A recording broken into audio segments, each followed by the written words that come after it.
Hello?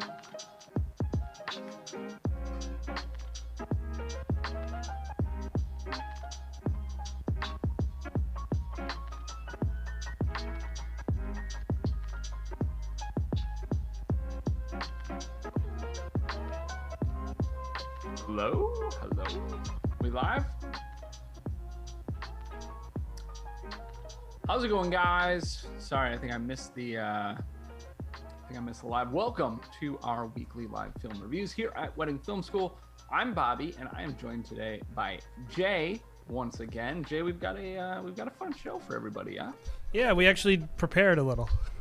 Well, a little bit. A little bit. So, just to let you guys know how this goes, we review films that you guys submitted to us. We will review about 5 minutes, possibly a little bit more if we're feeling it, but we do like to kind of have that cap because we want people to submit, you know, all types of films, whether it's a teaser or a 3-minute highlight or a 10-minute highlight or something like that. But we also want to be able to get through things, of course. So you can submit on our website, which is weddingfilm.school. Do it. I will post it in the comments in a minute. We do this every week, every Thursday, 1 p.m. Eastern. And after we watch the film, we go through, myself and Jay or whoever's here, or Jared if he's here, and we share a couple things. First, we share the things we like, the things we think you did well, and then we go into the things that we think you could improve on. And granted, we have people who submit who have been doing wedding filmmaking for 10, 15 years or more, and we have people who submit who have like literally just shot their first film. So one of the nice things that we do, or that we feel is the right way to do it, is we kind of tell you, try to do. We tell you a couple things. You know, we're not, you know, if it's your first film, there's probably a lot to work on, but what are the key things? What are the couple things you need to keep in mind as you go into your next film that are going to have the biggest impact? Now, in addition to this live stream that we have every week, we of course have our tutorials and gear reviews and all that on this same channel, but we also have another channel, the Wedding Film School Show, which is our podcast.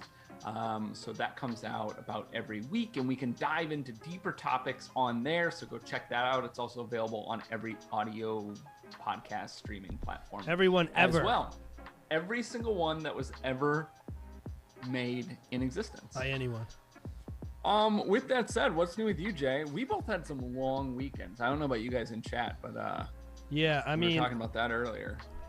I'm got exhausted. noise in the audio, by the way. That might be the music we're playing. No, it could be the music. Also, I'm just having a little noise in this one channel, and I don't know why. It is noise. There is a little bit, and I don't know why. And I tried to fix it, and then I said, I'm just gonna keep doing the live stream. So sorry. But anyway, crazy weekend. Long weekends. Yeah, it was. I was telling you, I think in the last like 12 days, I've shot 5 weddings. Yikes. I think I've shot 3 in the last 12 days. So but that's a lot for me. I'm a doubleheader weekend. Yeah, I'm freaking exhausted. So although some of them have been super dope and really fun and, you know, nice, high-end, beautiful weddings, all that junk.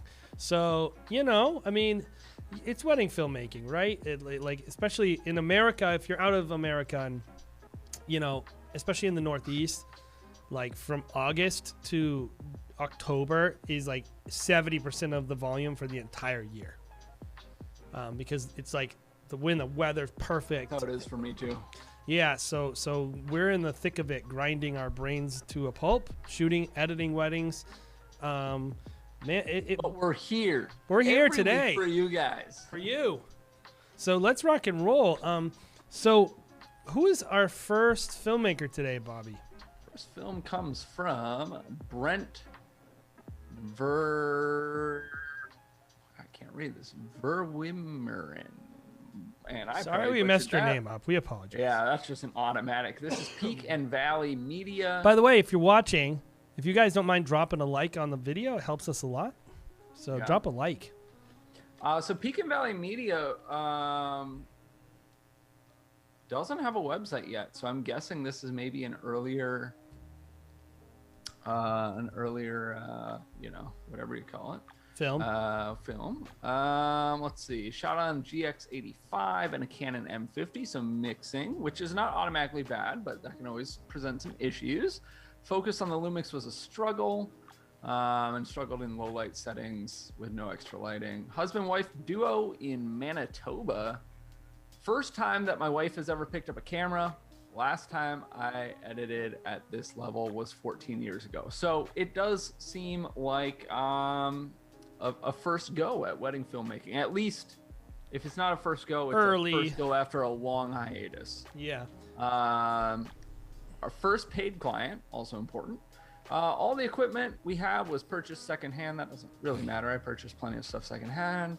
Didn't have the funds for high quality equipment. Made a list of what I considered suitable. Shot 2 more weddings since this. Currently editing those and have raised our rates to 1,600 Canadian, which is still pretty darn low. In fact, incredibly low. But I'd like to hear that you're raising it. And let's see what you got. Yeah, so we're going to watch this with in mind of like a new filmmaker getting started, how you can get to that next level as a filmmaker. So, and a reminder for everybody in chat too, we want to hear your thoughts. It's not just us saying what is good, bad, whatever. So follow along in chat. Here we go.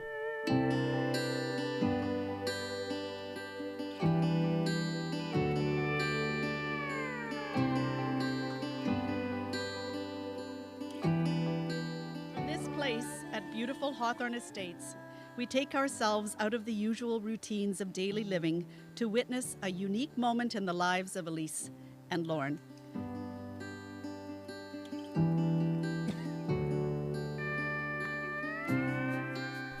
You have my heart. Elise, today is our big day. It has been a long journey to get here. In a few hours, we will be saying our I do's, our I wills, and our forevers. I think we're going to have the opposite people reading their vows. Remember to stop and enjoy the special moments of today. That's going to happen. I love you always. You are mine, and I am yours. Lauren. That's not fair. It's the song we're going to dance to. Yeah. Not fair. And my best friend. You were always there for me. She wiped this guy out. You make me laugh every single day. And you are fun to be with. I love cuddling with you. I get to win every day because I have you. I can't imagine my life without you. You are my soulmate, and I get to spend the rest of my life with you. Love you, Elise. It's a lot of sophisticated storytelling elements they were putting in there, though. Yeah. I got more than just words. I got more than just words. You bring me songs sweet like the birds. So I got more than just words.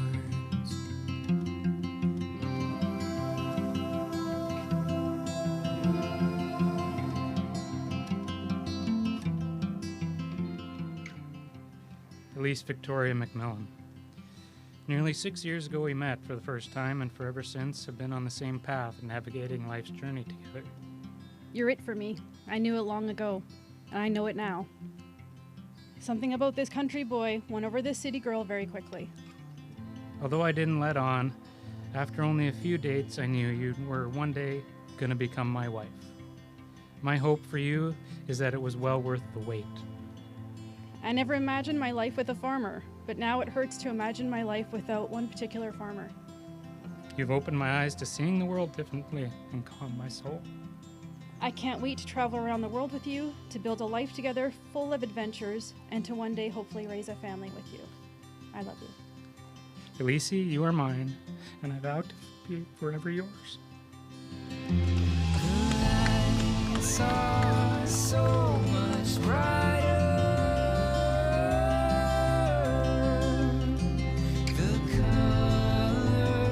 So much deeper. And I've had my doubts, but they're all liars. You're the bird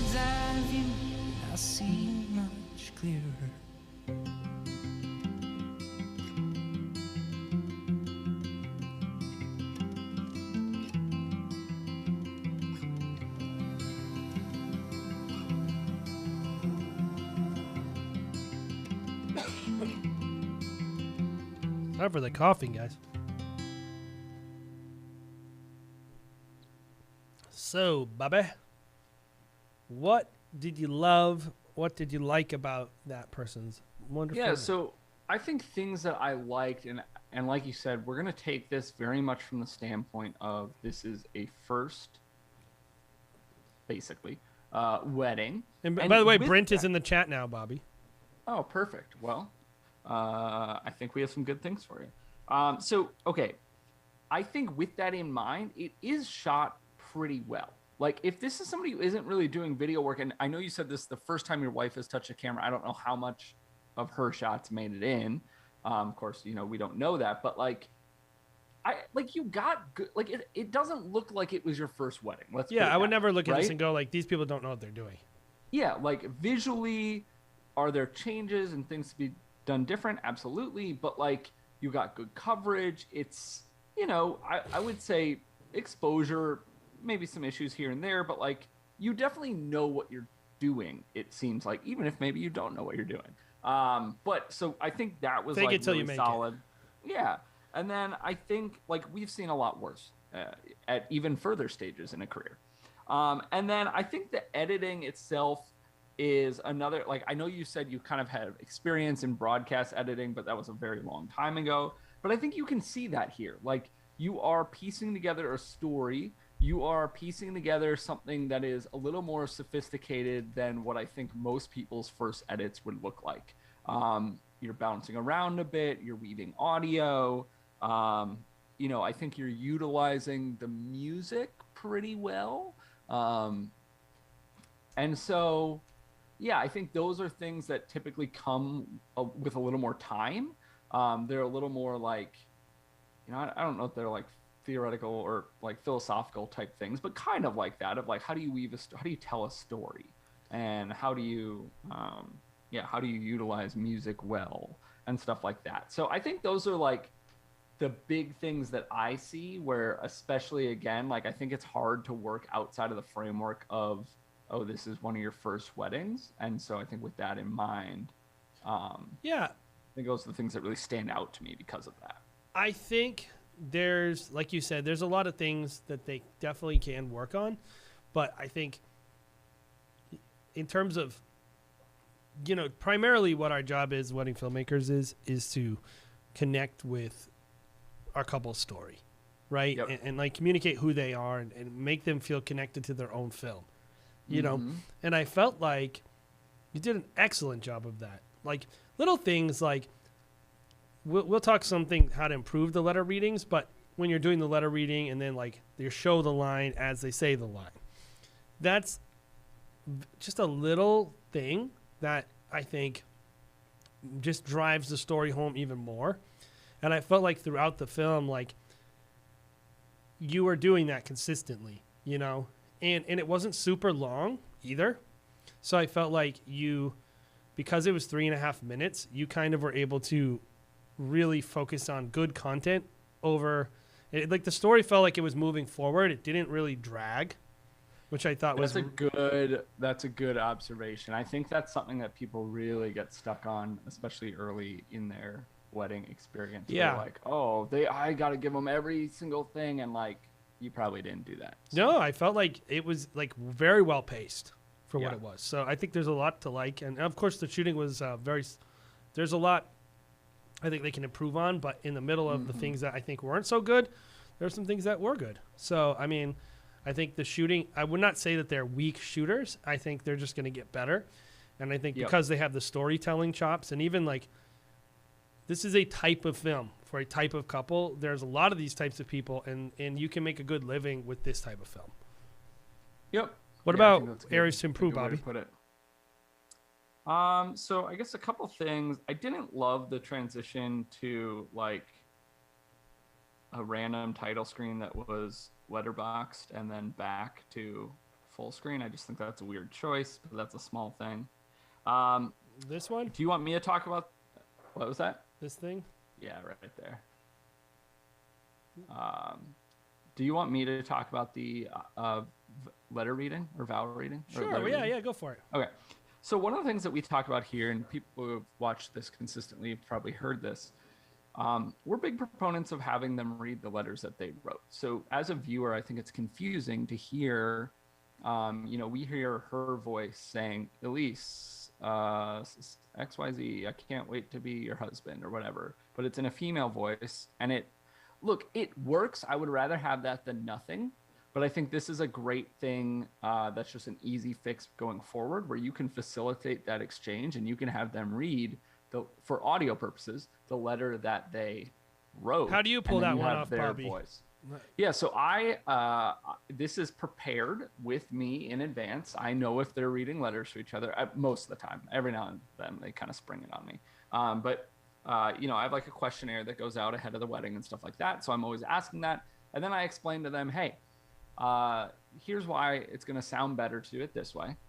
So what I'd love to do is have you keep the letter that you wrote with you while you're getting ready, unsealed.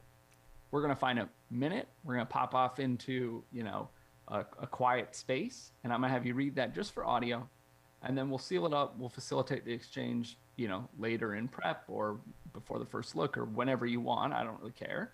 And I'm going to record, I'm going to shoot them opening the letter, but I don't want the audio of Elise reading the letter that is written to Elise. You know what I mean? Yeah. Sometimes what I'll say, it doesn't always work out, because a lot of times they're writing the letters the morning of.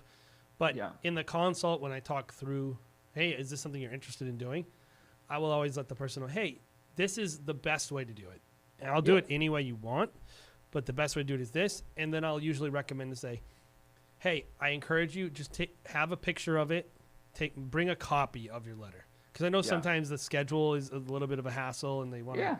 So I'm like, just take a picture, have a copy of the letter, so that way when we want to do it, you can read your letter, and then you can open their letter, and it's a moment. It's a whole sequence. And I think, Jay, that's a great example of something that we talk about that maybe doesn't pertain specifically to this film, but that's a great example of finding that balance between being the expert and inserting yourself into the day because you truly know what is best, while also not taking over the day, right? We're not saying, don't even bother, you shouldn't write letters to each other or whatever. But we are saying, like, hey, if you're going to write letters to each other, let us capture it the best way possible. If you don't want to do this, that's fine. And we will totally respect that. But we know what works best. So it's that balance of, like, what works best from our experience. And so that's a great example. If you explain that to people always understand, like, oh yeah, I guess I don't want to really be saying, can't wait to have your babies, if or like the line that popped out to me immediately, and maybe I'm not saying don't want to put people in gender stereotypes or whatever, but when he was like, I love being cuddled by you, I was thinking, like, would he say that? That sounds a little unnatural. And then that was like a dead giveaway. Would a farmer say that? Yeah.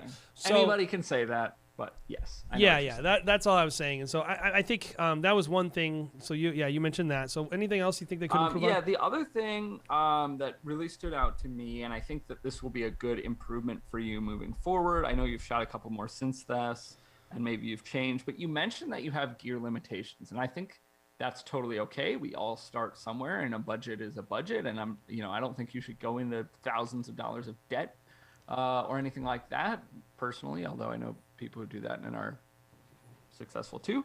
But I think when you have gear limitations, you need to work within the constraints of those gear limitations.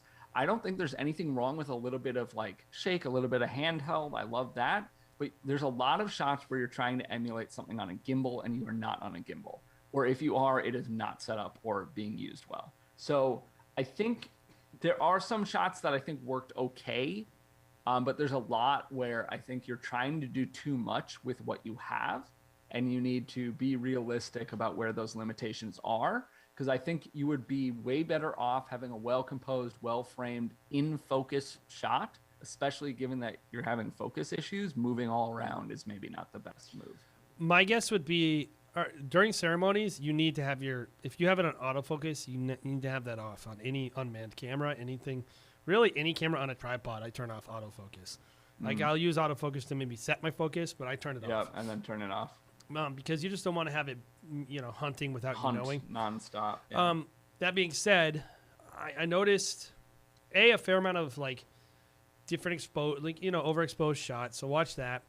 Some of the color was all over the place. Like, Yeah. I'm always looking at It looked like two different cameras. Yeah, even within the context of the same camera, I could tell you were grading shot by shot by shot.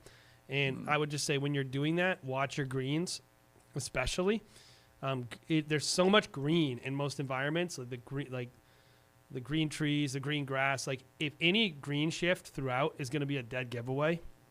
And so, try to keep a consistent palette of how you're creating that. But the biggest thing I noticed in terms of equipment limitations, and I think it really hurts the film, is the incredible high noise that one of those sensors is giving off. And I don't want to I know there's gear limitations, but I think that's a limitation you should not accept. I think the soonest you can replace a camera with something that performs better in low light, or get lights, or do some way of preventing that high noise image, you should do it, because that is going to keep your price down. Having a noisy image like that, there's just a lot of spots right here where it's just unacceptable levels of noise in the skin tone and in the shadows, and it's just so noisy. And it doesn't mean I shoot on Fuji X-T4s. They're not overly expensive cameras. You can get up to 2500, even 3000 ISO with little to no noise, and most modern cameras will perform. This situation right here, Bobby, is not dark. No, yeah.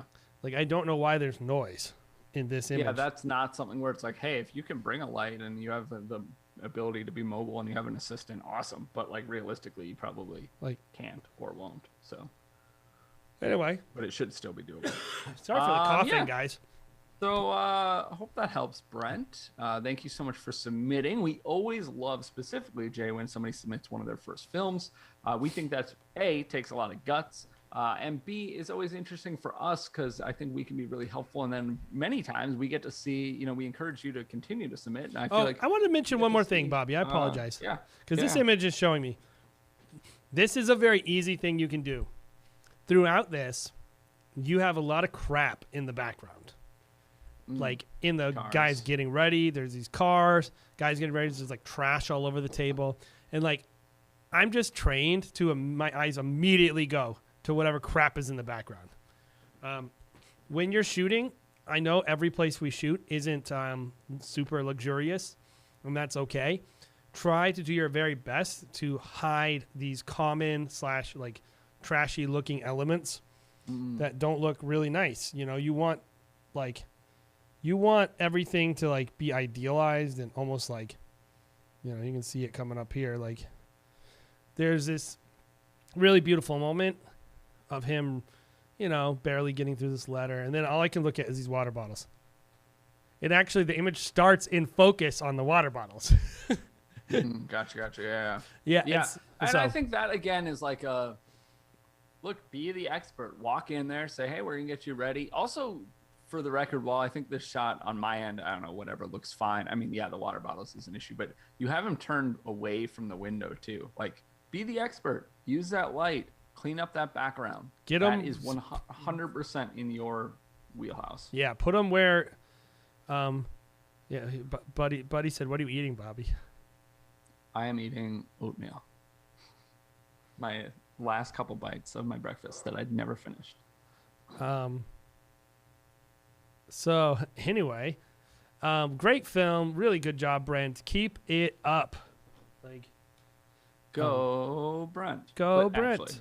I like their brand name, by the way. I'd love to see it. I think they did a good job with that. So keep it up and get a website. Sweet. Yes. Also get a website. That's going to help you a lot. That's going to be a hard sell when you don't have a website, and they are very cheap. I cannot stop coughing. I am sorry, guys. Dude, we are falling apart. Jay is coughing. My neck is can't move. Dude, I told my wife, I am so tired right now. That's how I'm so tired. I'm so tired. I cannot wait for October to be over. Water. All right. You can do it. I can do it. I believe in myself. All right. Who's next, Bobby? I'm giving you all the easy names this week.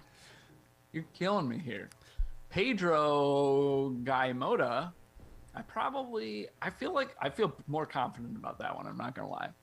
Oh my god, dude, the third one. There's no way I'm getting it. Okay. Yep. Pedro, who I believe has submitted before. I recognize. Yeah. Or he's been in chat or something. Okay, and Pedro says it's a 7-minute film, so we probably won't watch all of it, but we'll watch a good chunk. Relatively new to the wedding scene, trying to evolve. Started last year with 2 weddings. This year, I've done 5. He's in Portugal. Very different market, but trying to do his own thing, luxury, etc. There are lots of foreigners that come there to get married and wants to get into that. So this was his 4th wedding. Sony 7C. What is that? Huh. I feel like there's some letters missing there, but maybe I'm wrong. Tamron 28 to 75, and it looks like that was just kind of the visual side of things the whole time. Some audio gear. Probably will not understand anything that is said, but trying to tell the story. With that said, we can still have thoughts probably. So, Yeah. So I wanted to look at this one, Bobby, because they do something at the beginning that I wanted to hear your thoughts on. So we'll kind of review this in somewhat 2 parts. Okay. And then I think the more traditional wedding film is like the second part. So the beginning we might kind of gloss through, but I thought it was interesting, and I think he took a risk. I'd love to see how you feel it paid off. Oh yeah. Here we go.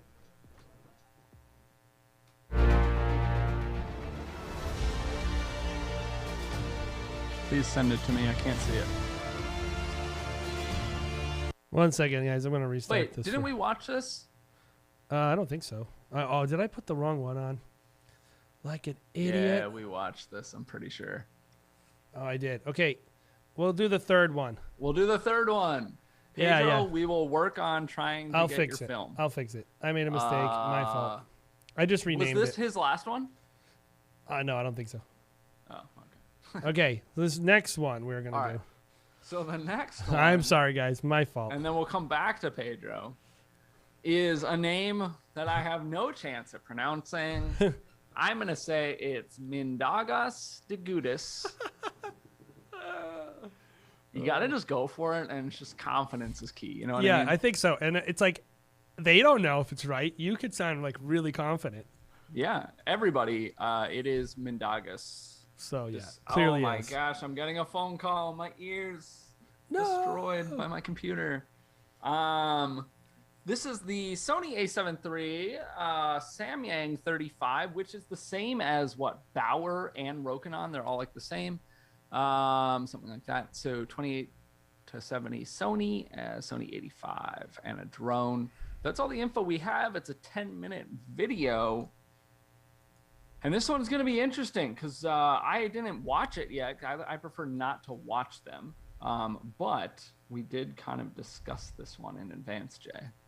Yeah, and I watched it, and it was... I wanted to do this film because... Not because I want to... first of all, there's a lot of amazing stuff in this film. First and foremost. This is an exceptionally... I would say... a very skilled cinematographer, someone with a lot of skill, and actually a very good editor.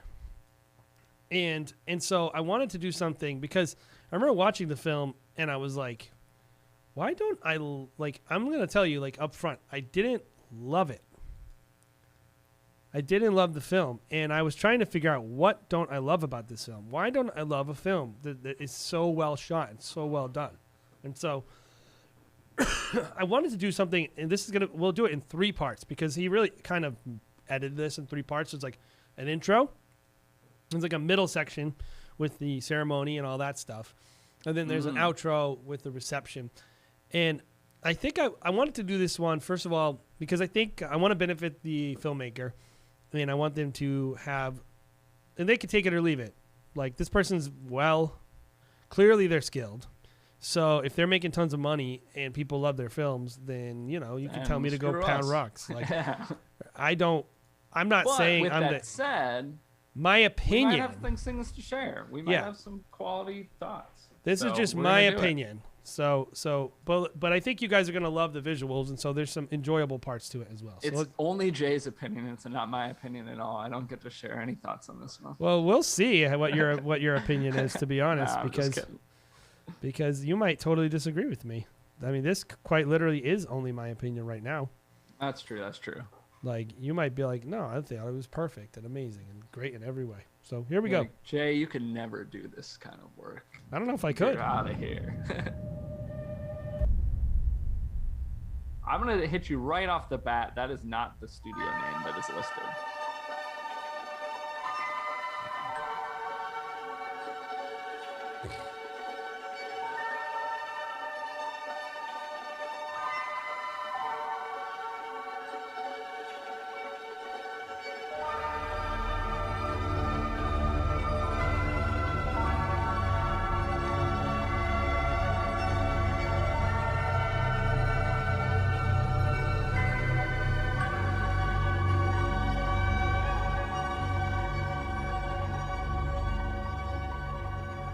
So right off the bat, you're gonna be noticing something, and this isn't to say you can't do what other people are doing, because I know, like, I'm not a person who thinks you should be using, like, we should be overly worried about like picking a song that no one else has ever picked. Like, that's kind of ridiculous. Well, because it's not possible. It's not possible. But I do look at this one and think in my head, this one was a pretty reputable filmmaker who released this exact song with a very similar editing style in all this. And I look at this and go, you might want to try to pave your own path. How do you feel about, like, the need to differentiate versus, like, potentially, like, finding inspiration in other artists? Like, where's that line for you? I think that's something that I think about a lot. There are a few wedding filmmakers where I would say I don't religiously watch their content, but I probably see more of their stuff at least than other people's, right? Or at least outside of this show, right? Where, like, I would choose to watch something because I look up to them and I think they do very good work. And so because of that, like, I do think that, you know, as an artist, you strive to say, I want to do something on that level. But I think there is that line where there's the difference between, hey, I'm inspired by this and I'm just replicating this. And, you know, I don't think either of those, I certainly don't think being inspired is a problem. I mean, replicating, whatever, it's whatever. It's not illegal or, you know, whatever. But, like, there is a point where it just gets a little, like, you're just like, like, I think, like, from an outsider perspective, there's a point where By the way, many other people would maybe never notice who this is close to. Emulating. Yeah. I notice because of my industry kind of whatever, but I'm not saying that, like, your clients might not notice it, which might be like, is it bad or good? I don't, like, what's the purpose of this kind of art form? Is, like, are we making something just for our clients, or, like, how does that, you know? I think that's I don't really, know. I don't think we have the answer, in my opinion. But I think, look, I think being inspired is great. Replicating is less great, but it's like, it's whatever. I don't know. Like, it's no skin off this other person's back. I think they're just probably stunting their growth as a filmmaker. But this is to great some extent. footage. I mean, you're seeing this. I Oh, mean, yeah, and it's that's- yeah, I mean, absolutely. To be clear, like, The color grade is stunning. the color grade is unreal. The, Like, and well, I think, you know, Jay, I think that's a good point. In some ways, like, it's almost a shame that this is pretty close to somebody else's edit at one point, because there is no lack of skill in this filmmaker. It's crazy good. It's incredible. I mean, Yeah. it's very high concept. Every trick in the book is coming out here, and so Yeah. that we could debate. But I mean, this person is a great shooter. So let's keep going. Yeah. But so, like, right off the bat. By the way, there's no audio in this or no dialogue at all, so we might talk over it a little more. But right off the bat, my thing with this film too is this song is a huge song. Like this wedding better bring it. And we're at Big getting boy song. we're at getting ready 2 minutes into this film. We are having the most epic getting ready that's ever been gotten. I mean, I agree with you, but at the same time, as far as getting ready goes, it's some pretty epic shots. It's for freaking getting ready. stunning. I mean, I will say, like, I'm not. It doesn't look like a real wedding to me. I'm not saying it isn't. I have that written down already. It looks like a model, but I don't think it is. But Which one is it, Jay? Come on, make it rhyme. I don't know. I mean, I just look at this song and what this bride's doing, and I'm like, this is not congruous. Like, it's like, "Brr," and she's Too just walking. epic. Yeah, it's just like a But minor. that's not. Yeah, yeah. And again, nothing. Like, man, we are never gonna say anything negative about the way this is visually looking. But I think it's a lot on the more. Style. What would that be? Like philosophical side of It's an storytelling. That's really what it is. It's what is good storytelling. Like, are we capturing the actual essence of the couple and the day? And I mean, that's incredible Yeah. looking. This person's. This is like unreal, and like, man, to have, if this is a real wedding, to have a couple that's But like, willing you're to 3 do minutes that. in here, and that's when the title screen comes up. It's a long edit. It's. It's a long edit with a lot of good shots, though. Usually that's not the case. So I just look at that and go But- like, it's 3 minutes of getting ready. yeah. So I think all that to say, and we'll watch a little bit more. And I know we talked through this one instead because there's a lot to unpack here. Is that what we're really going to do? Is we're going to tear apart the edit, and we're going to just bow down to the shooting because it's very, very good. And the editing is actually solid. Like, Yeah, there's a lot. it's That's the good storytelling about that it. I Yeah, really yeah. am looking as what is a good story. Why don't I like this story? Like, and this is again could be What my opinion. story? And here's the other thing is like culturally, I do want to be We don't know. Yeah, up front. this is like Lithuania or something. right? this is Italy for sure. I'm not Italian. I don't work in that market. Maybe this is the standard, and he's the very top of the game.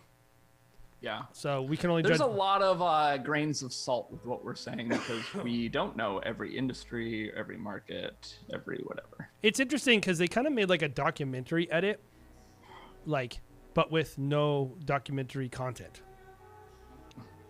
You know, there's no talking. There's none of the things you would normally see in like a doc edit. And so we're kind of like, almost like hovering through this day, like with these people. And like, these are real people. Like that's their friends and family. But They're like, not robots. no, I mean, like, it's not fake. Oh, It's not a they're style real. shoot. Like, you know, it almost was like he was like, and by the way, this can be awesome, but he was like, hey, I want to make this great content with you. And the wedding isn't like this epic, huge wedding, but he got them to really buy into his vision, which I don't want to like knock them for. Like, he got this bride to shoot Yeah. all this crazy content, and they got all this time with But them. at the same time, like I don't mind watching it. It's very beautiful, but I don't like the idea that he's 2 feet away from them at the front of the altar on a gimbal. Well, where's the photographer? And like it's, I just wonder if it was like, if this is a reproducible product at any wedding.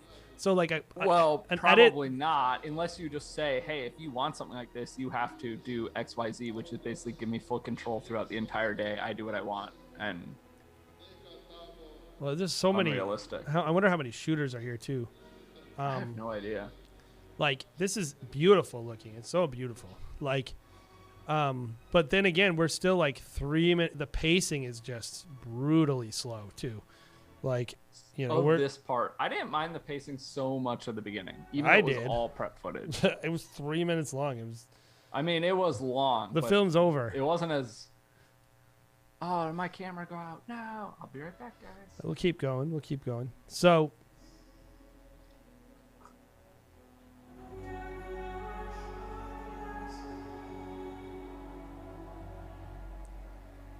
a lot of wind sounds.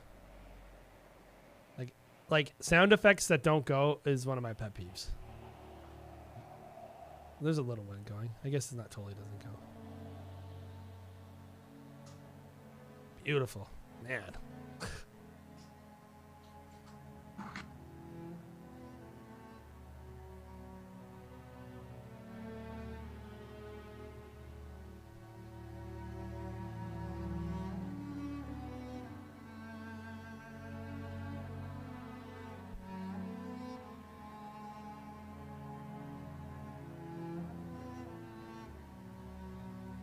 You're just kind of like, I feel like, Bobby, you have a lot of the same elements repeated too. Like, you showed those glasses like 4 or 5 times. Like, yeah. It's just.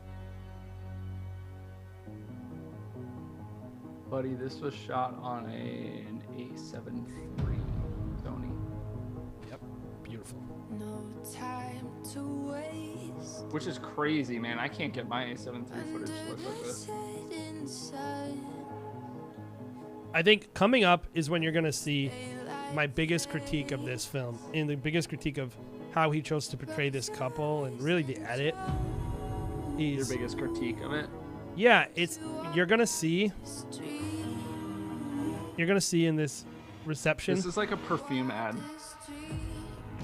Like, this is not super epic. It's nice, it's fine. But like the size of the wedding, like if I shot this wedding, I wouldn't be like, oh, I shot this super epic wedding, Bobby. Yeah. And I'm not saying that that's terrible. I mean, I look at that. We're critiquing this, but we're also kind of wrestling with it because we're very torn. Because I watch this and I'm like, I don't feel like look at that. That's just a normal reception hall with like neon lights and a normal DJ, and it's not some like I was expecting some like gigantic some Ray Roman level villa. Yeah. Like, and I guess my question is, does it have to be, Bobby, if it looks this good? Well, okay, here's where I struggle.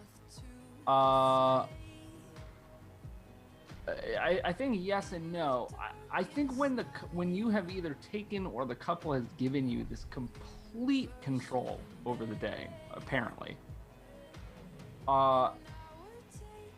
why are you telling, like,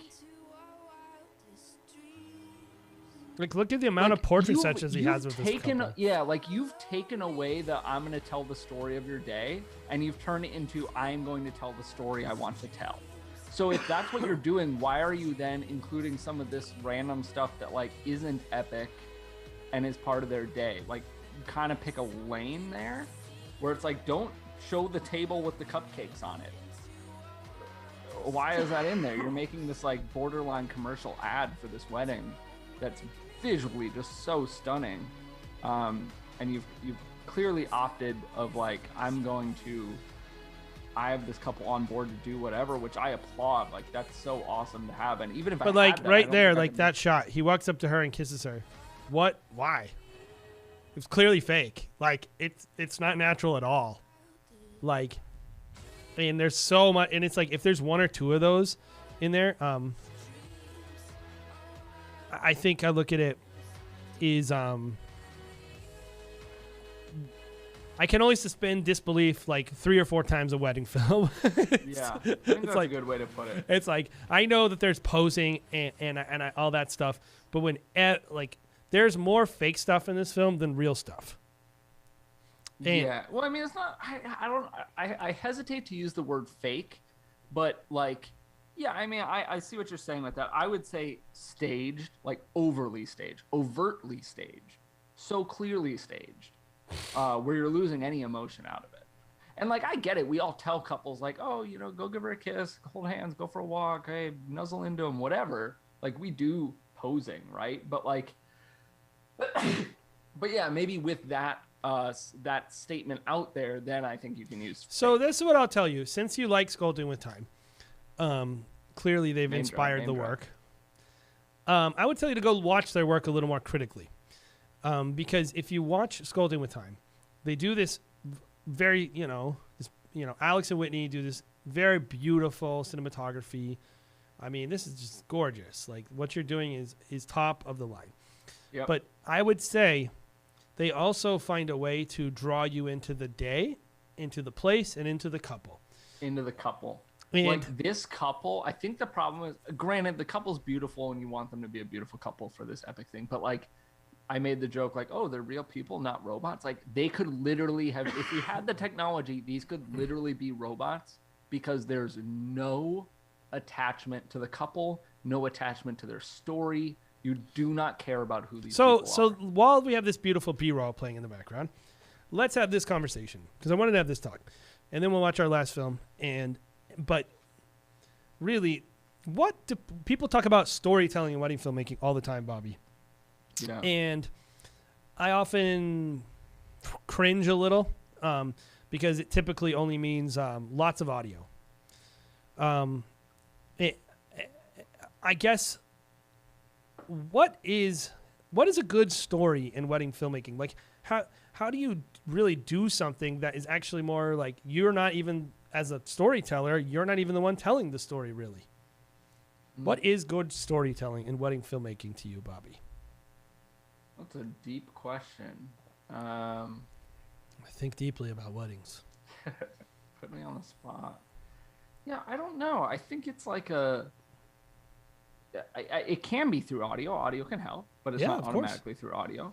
But it's the weaving of like audio and visual that connects a viewer to the couple, I think, and makes a viewer care. Like, and I think that's what's lacking. Like in this, there's no.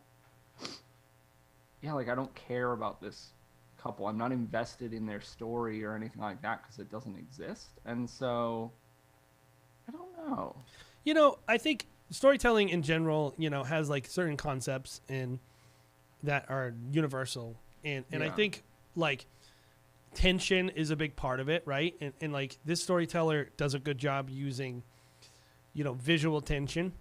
And so that's one way you can tell good stories is like, you know, normal storytelling, we have antagonist, protagonist. Like you have these concepts of like enemy versus hero, you know, all these things that create like, even though you kind of know in the end the good guys are going to win or they're going to get back together or whatever it is. In general, you know, you have a tension when you're watching it, and then you have relief, right? This wedding film, I mean, that's beautiful right there. This wedding filmmaker does a good job with the visual side of creating tension, creating energy. But I also think there's a human side to any story, and it's like connecting to universal concepts. And like, I got the sense that this couple did not match the film that was made about them. And I couldn't shake it. I couldn't shake it, especially like when I saw I felt like they were a lot more down to earth. And I feel like good wedding storytelling gives you a sense of place. It gives you a sense of person. And it gives you a sense of momentum, right? It has tension in it, and you break the tension either with like. Well, do you think maybe it's like almost like a sense of honesty? Like it sounds like you feel like he's being dishonest with who these people are. I think, for authenticity is a big part of Authenticity, storytelling. that's probably a better for way to sure. put it, yeah. You know, but I also think humanity, like it didn't feel human, and the best wedding film storytellers will find a way to elevate to these massive scopes and scales, and do things that are a little bougie. That are like, clearly, like these people aren't like laying in a boudoir session all the time. Like we know that that's not totally who they are, while still connecting you with the person. And I think care about the person. Like they're not just a model, basically. I mean, I think that's kind of what we're getting to. There's not that human element. There's not that personalized element.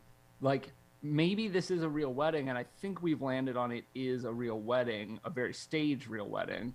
But for all intents and purposes, this could be a styled shoot because it wouldn't be any different. Yeah, I mean, it's like these could be models. I mean, they could be models because they're both very attractive. It could have been but 4 also it could be days that models. they shot these stuff. I mean, exactly.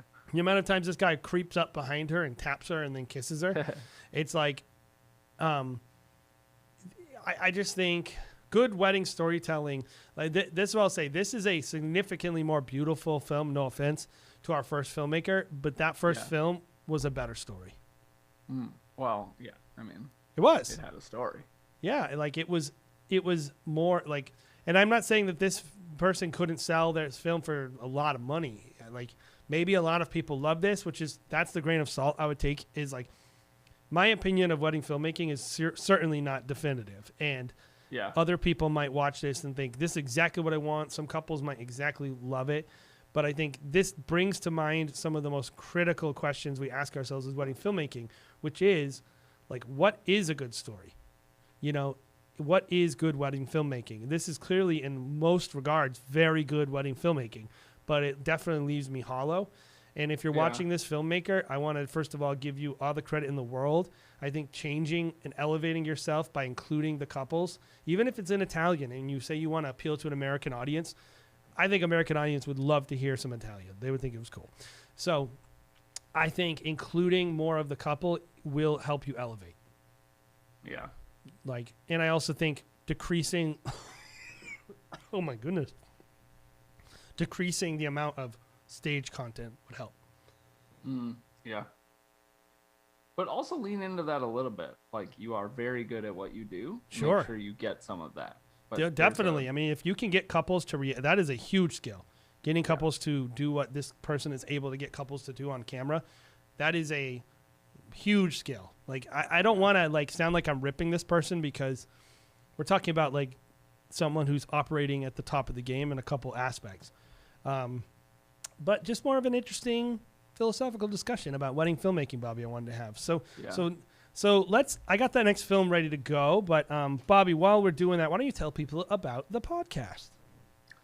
So if you are not aware, in addition to our weekly live stream, live film reviews, in addition to our tutorials, our behind the scenes videos, our gear reviews and things like that, all of which you can find on this channel right here that you are currently on, we also have a podcast, the Wedding Film School Show, which we somewhat recently moved onto its own channel here on YouTube called the Wedding Film School Show. You can also, of course, find it on Spotify and Apple Podcasts and things like that in its audio form, but we do record video as well. I know I like to watch podcasts on YouTube. That's the way I prefer it, although some I'll certainly listen to in the car or whatnot. There's a time and a place for that. But when I can, I like to watch the video. So go ahead and subscribe over on our other channel, Wedding Film School Show, where you can see our weekly podcast. We have tons of great guests. We have one that's either out or is just coming out with somebody that you see here very often in chat, although I don't think he's here today, Kyle Paul Smith from 87 and Smith. If you're with us weekly, you've seen a lot of his films. He's a very good filmmaker. And then, you know, the big thing with that podcast, guys, is there is only so much that we can do in what YouTube traditionally rewards on this channel, right? Which is either an in-depth behind-the-scenes video that's very visually appealing and shows a lot of stuff, or these quick-hitting, here's your top 5 gimbal moves, right? Stuff like that, 5 minutes, 10 minutes long. But there is value as a wedding filmmaker in being able to dive deep into bigger topics that aren't so straightforward. And that's really what the podcast is for. We get into the business side a lot. We get into the philosophical side of filmmaking and storytelling. We get into things that we struggle with, like myself, Jay, Jared, we've all been in this industry 15-ish years, give or take. We've seen it all, and we've been through the ups and downs, the peaks and valleys of wedding filmmaking and running a business and running multiple businesses. And so we have a lot of experience in that. So we like to share from that, and it's a lot of stuff that lends itself well to an in-depth conversation between the three of us.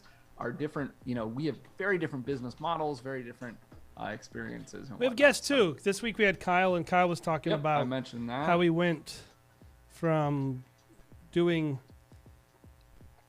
basically like from 2019 he wasn't even started all the way to now he's charging $7,500 a wedding film.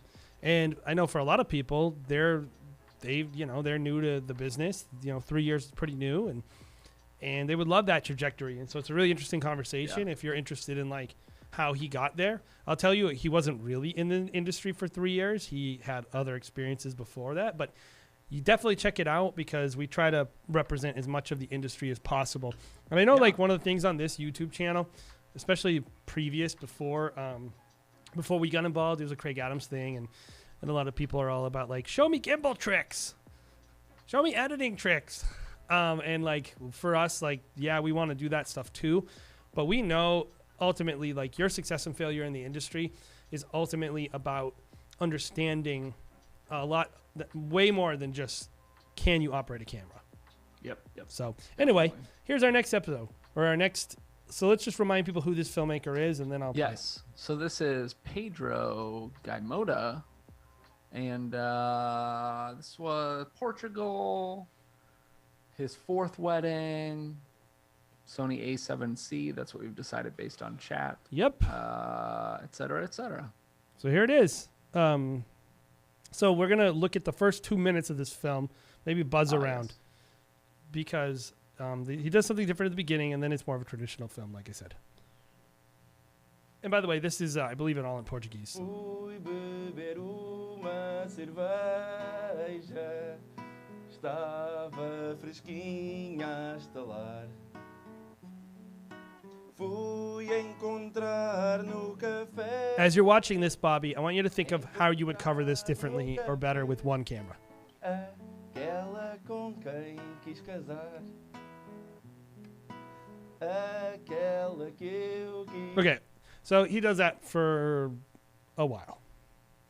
So, if you were covering that, Bobby, what would you do? With one camera and one shooter? Yes. Personally, I would bounce around. This is not something that here's the issue. If this was discussed ahead of time and this was something that he had to deliver in full, I would 100% let's assume that not. let's assume that that's not the case. Let's assume this happened and they're just having to bounce around. Yeah. So this is what this needs. I know the shape of this groom's head from watching the film, so I know that that's the groom singing the song. Okay. But you didn't know that, and maybe the viewer doesn't know. I think like if you made me guess, that would probably be my guess. But man, wouldn't it be better to Just based see on him content. play the song? Yes. So I would actually, I always tell like this would be my cutaway shot, and it actually wouldn't look exactly like this probably. But it's very overexposed. But Yeah. that's one thing, which is why it's black and white. yeah. But the biggest thing I tell my shooters, and this is what I'll tell you as a filmmaker, the number one thing is, where is the action? Like, you have to shoot the action. Action, Yes. reaction, but You- the action is almost always the priority. Yeah, like like I always tell people like, oh, that's good action, shoot that. Like, you know, if you see like people raising glasses, or you see people clapping, or you see someone talking, like in a Catholic ceremony, one of the issues I always have is younger filmmakers that work with me will just be like, well, I need a shot on the bride and groom. I'm like, no, Yep. you don't. They're not doing anything during the Catholic ceremony. They're just sitting there. You need Yeah. a shot of whoever's speaking. That's how you cover live events, and that's how you actually create wedding filmmaking, is capture the action. And so I would tell you this.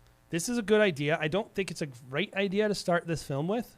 I don't see who's going to want it. This goes on for another minute, Bobby. Yeah, that's too long. I think I will say two things. One, I like the concept if you had different shots of this. Yes. You cannot start your film, not for though, 2 minutes with just but a shot of the bride a black reacting. and white blown out bride reaction shot. But I will also say I do want to give slight benefit of the doubt in saying I could see this. That just looks punched in, right? Yeah, they just punched it in. I could see this being something the wrong lead. that was not discussed, and that the filmmaker was not educated on that this is going to be happening, and full panic mode. That's my guess on how that went down. And I'm giving them, this is how to handle that situation. Don't Shoot put the it in action. edit. Shoot the action. Whatever, like I get with my filmmakers all the time who are like, the bride's walking down the aisle and they try to whip around and shoot the groom's face. I'm like, just shoot the bride walking down the aisle and hold your shot. I can't cut this together when you're whipping the camera around the whole time. And it's just so many wedding filmmakers are so accustomed to creating highlights that they can't actually cover events anymore. And I would say, like, you're covering a live event, shoot the action, assume the couple's going to want the whole thing. And then I think in the end, you'll have better content for your highlights as well. It's just the better way to cover. And so what do you feel about, like, we kind of talked about it. I don't love starting the film like this personally, but I think it's a great idea, and I'm glad they kind of pushed and did something at least somewhat creative. Yeah, I'm always a big fan of going out of the box for you, out of the norm. I'm sure he doesn't start every single film with the bride or the groom singing a song to the bride. So, like, I like the idea as a concept. I don't like the idea given the execution. And the length. Oh, well, yes, that. I think maybe 30 seconds would be okay, but I think a minute and a half is too long. So let's watch the rest of the film, more traditional film. It is in Portuguese, but that's okay. And we'll get through, we'll do 5 minutes of it, and then we'll stop. Yep.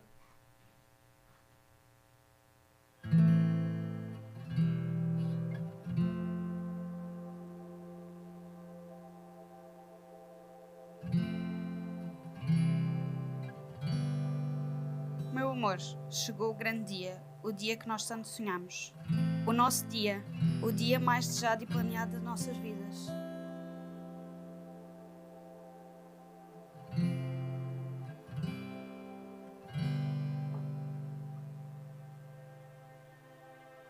Muito bem-vindos a este local maravilhoso em que nos encontramos hoje, neste dia tão importante e especial para a Adriana e para o João.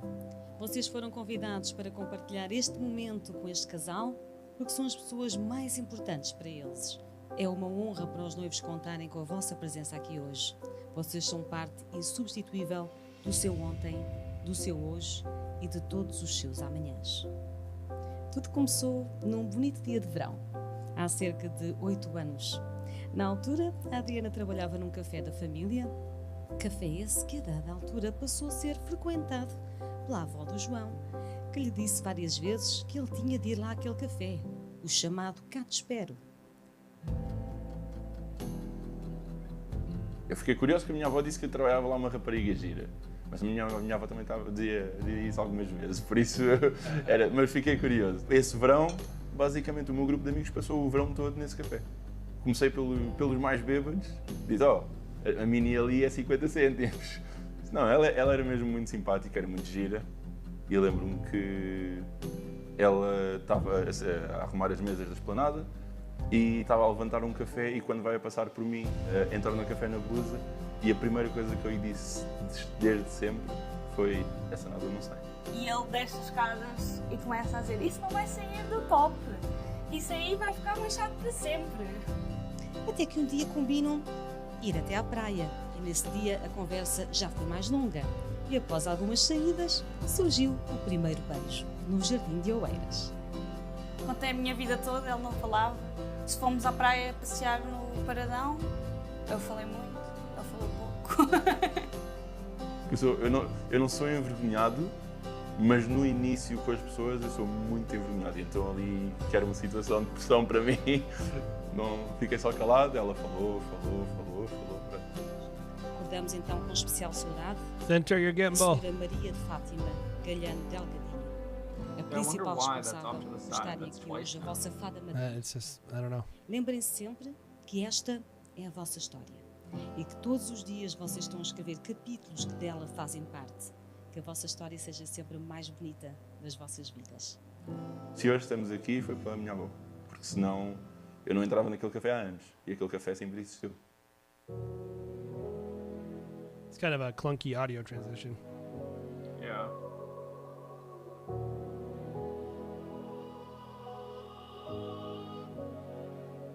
How do you feel about being taken, like, ceremony, then suddenly, like, do you feel as, like, disoriented as I do? 8 anos se passaram, mas recordo I do because they felt like separated. I think they can be pessoa que nos fez combined cruzar e amar e chegar até. better. Like Claro I que don't nem think tudo things foi have to be in fadas. order, Infelizmente, ela hoje but não it está cá felt para like ver this o like nosso sonho abrupt ser end to the realizado. ceremony, and then we went to the first look, and now we're back at the ceremony. That's what I mean. It's like all over the place. Like I don't know what the logic behind how it's being organized is. What we do for the ones we love.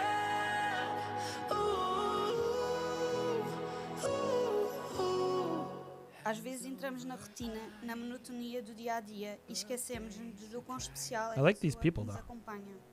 Obrigada por seres o meu maior apoio, o meu Seem chão, like a nice o meu family. teto, o meu conforto e o meu melhor amigo. E assim tendo testemunhado a vossa troca de votos diante de todos os presentes, é com grande alegria que vos declaro marido e mulher. Sejam felizes.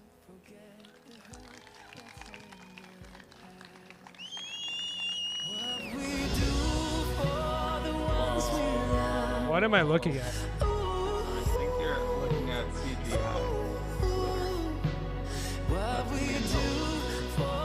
In some ways, I liked it. I looked nice.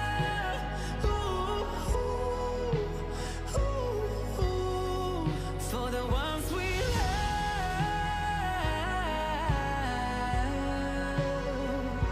the ones we love. Quando te conheci um engraçadinho, aquele amigo que estava sempre a rir e a fazer piadas. Foi difícil, mas consegui penetrar na tua carapaça. E através das piadas do Adivinha, descobri um coração tão puro e tão verdadeiro como nunca tinha conhecido. What we do for the ones we love. That's not real, right? It's wacky looking. What we do for the ones we love. For the ones we love. I don't know. Is that like a weird anamorphic lens or something? That looked cool. The ones we love.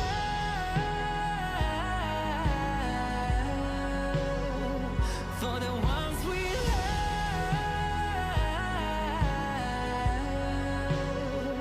For the ones we love. So Yeah. All right. let's talk about this one. So, Fomos a ter muitas casas, uma família, um, grupo de amigos. Passamos a ser you know, I look at a shot like this and I say, like, more of this. Beautiful. Yeah, it's very pretty. I have that written down as one of my positives. I think there was some very good, specifically in this light, this like sunset session you did. I think you had some really solid shots. All right. And I'll just keep going, I guess. Keep going. So yeah, that sunset footage I thought looked really nice. I mean, granted, look, I don't know what they're saying. I know somebody in chat, I think it was Raphael, maybe said that they were talking about how they met. I like the incorporation of like the bride and groom interview. Me too. It's not something that I really do, and granted, again, I don't know exactly what they're saying, but like, I think it's a really interesting concept, and I think it can really add to a film, and I'm sure that they love that. So I like that. And then I do think, you know, there were some abrupt transitions and stuff, but there is also some good use of music. For example, look, the weird like glitter that you added in, I'm pretty sure in post, not a fan. But where you put that shot was a good place for it. It's the peak of that song. So yeah. Yeah. I think this is a person who like really liked this couple and really cared about their story. And I really like that shows through. I think there's like for those of us that want to do this for a living, you need that to do this every It's important. week. Yeah. Like literally you will want to kill some of these people, and like every few weddings you have a couple that you really connect with, and then like a lot of weddings you're like, oh my gosh, why am I doing this? 2 weeks you're ago, just re-energized when you have a couple that you're just like, wow, they were awesome and I care about them. yeah, and so I feel like that shone through, and I think that's like good job. Like Yeah, I that's saw that important. film and I was like, I like these people, I like their family, I like what's going on in their relationship. Like the guy seemed super sincere, like the joy on her face was obvious. These are not things that of course you did, but you worked hard to show them, and I think as a story you communicated that. I think there are some solid portrait work as well. And even like that shot, like that's a nice shot. It's definitely not that you. I have a lot of critiques on the cinematography, but I also would say the last thing I want you to hear is that you suck at cinematography, because you clearly don't. You have skill, and I would want that to be clear and known. Like, I look at this and I go, yeah, this is a person. Like, even right there, I mean, I don't love the background, but nice window light on a little interview. Yeah. Don't love You're the trying angle something either. new, you're trying something interesting. I think, Cool. So let's talk about ways to improve, because I think this Ways to filmmaker improve. can grow very quickly, very fast, and so we're gonna hit him with some critique. I agree. Okay, I'm gonna say first of all, there's two very easy fixes that I just want to address. One, in the groom's interview is what we'll call it. The TV is on in the background. Yeah, it drove me nuts. Yeah, drove me insane. Such an easy fix that takes away so much from that shot, unfortunately. Yeah, what if it was like, the Twin Towers falling down? Yeah, like, you don't know. I also don't know, because I think the subtitles are in Portuguese or whatever. But it could be such an anything. easy Like, you don't fix, control what's on the TV, so you don't want that. You could ruin a great shot. Second, this is something that just drives me nuts, and it's somewhat a me thing. First look, you broke the 180-degree rule. You showed him camera left, and then you cut to him on the right. Like, I don't know, whatever. Fix that. Very easy fix. Not now, but like, when you shoot again, don't do I think that matters a lot. It's confusing. Yeah, I mean, it's confusing as a viewer. I think anything where, as a viewer, whether you're a filmmaker or not, that it's something that takes you out of the world that is being created out of the story, and I can put words to it, right? And I can say, oh, you broke the 180-degree rule. Well, he was on the left and she was walking up from this way, and then you cut and he's on the right facing that way and she's walking up there. And most people who aren't filmmakers or whatever aren't going to be able to put words to that, but they are going to be like, whoa, like their brain is going to have like a hiccup. It's going to be like, oh, wait, what? It makes you think. So yeah, I would say similarly, like, I kept bringing up, like, what was this day? And I felt like the way you chose like, nonlinear storytelling is okay. Mm-hmm. I like to use things in piles, though. Me personally, like you can have themes, right? Like, here's the theme of togetherness. Here's the theme of, so like, if you're gonna do nonlinear, I feel like you have to group things together in ways that craft the story. And I felt like this was just random. Like, it was like they're on the altar, then they're walking up the altar, then they're walking down the altar, then they're having a first look, then they're like, and then at the end it's more traditional reception. Yeah. So I was like, it wasn't even fully committed, and so I felt like that was not the best choice. And then the other thing is, the color in this film, it needs a lot of work. It's very all over the place. Yeah, it's all over the place. It's oversaturated.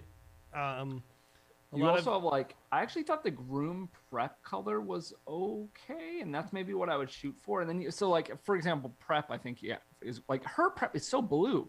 But there's blue a lot throughout the film, though. Yeah. When in the shadows, like, even the groom standing there during the first look, like right there, it's blue. Up here, there's a shot where, like, you're gonna see. That's like I just felt like, I like this. I feel that like looks that's nice. a pretty decent color. Yeah, I mean, I don't like kind the of angle personally. Yeah. I wouldn't shoot up someone's nose like that. But look at that, like, that shot right there. I know what you're talking about. Yeah, it's so blue. Like, his beard is blue. Yeah, his hair is blue. Like, yeah, I think there's a lot that could be done there. And one other thing, and we kind of it was one of the few things that we touched on during the edit, Jay, or during the watching it. We touched on some of that gimbal work being, like, questioning some of the choices, like not centering them down the aisle where they're like frame right, and you're like 75% of the frame is like the back of the guests' heads. So there's some weird stuff like that. But in a more broad sense, even on top of some of the questionable gimbal stuff, is that I think there's too much movement. There's no shots really that just breathe outside of the. It's really a small amount of here. content, and I'm not sure. I think the filmmaker was trying to figure out how to give them, like, a 6-minute film. Yeah, Based on what I'm seeing is like, this is a really short day. Yeah. There's not a lot of content. One thing I've noticed is like a lot of European filmmakers who are trying to emulate American filmmaking, like in the Northeast where I shoot, our wedding days are like 12-hour days. Yeah. And they have like. Well, he did specifically say that in his submission, where he was like, "I want to get contacted by foreigners coming to Portugal to get married." Yeah, but it's really hard when you have a 6-hour day to make a film that has the pacing of a day where we have like 2 shooters, 3 hours of getting ready, a portrait session immediately following getting ready, a first look, a family portrait session, a ceremony. Then we have another portrait session sometimes. Then we have cocktail hour. Then we have table details of the location that the planner sets aside for us. And typically, I'll even have a third session. More content to work with. I'll have a lot of times I'll have 3 sessions in a day, Bobby. Yeah. With a couple. Yeah. And it's just, that's typical for like a lot of our weddings. And so when you see like a 5-minute film, we're working with just tons of content. And I felt like this film, it just didn't have the content to support the way that he wanted to tell the story, and you could tell he was stretching. But also, just stand in the middle of that aisle. Don't stand on the left. It's very obvious.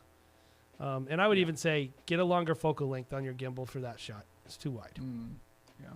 But anyway. Sweet. Cool, man. Well, we did it. We did it. We're at the end. Thank you to everybody. While you head out, please hit that like button for us. We would appreciate that. Again, we do this every single week, every Thursday at 1 p.m. Eastern. But also check out our other content on this channel. We have some awesome gear reviews, small tutorial videos, and something that we're, I would say, kind of known for, Jay, is our behind-the-scenes videos. We have some awesome content there covering a variety of subjects, from destination work to shooting solo, and we bring you along on a real wedding day. They're long, but they are chock full of awesome content and learning scenarios. Anything else, Jay? I just love you guys in the audience. You guys are great. We appreciate you guys so much. Submit some films. It's linked at the top, pinned at the top of the comment section, and we will get to more films next week. We'll see you guys 1 p.m. Eastern. Submit now. Go just submit right now. Get ahead of it. Everybody in chat, go submit. We'll see you next week. Thank you, guys. Have a good day. See ya.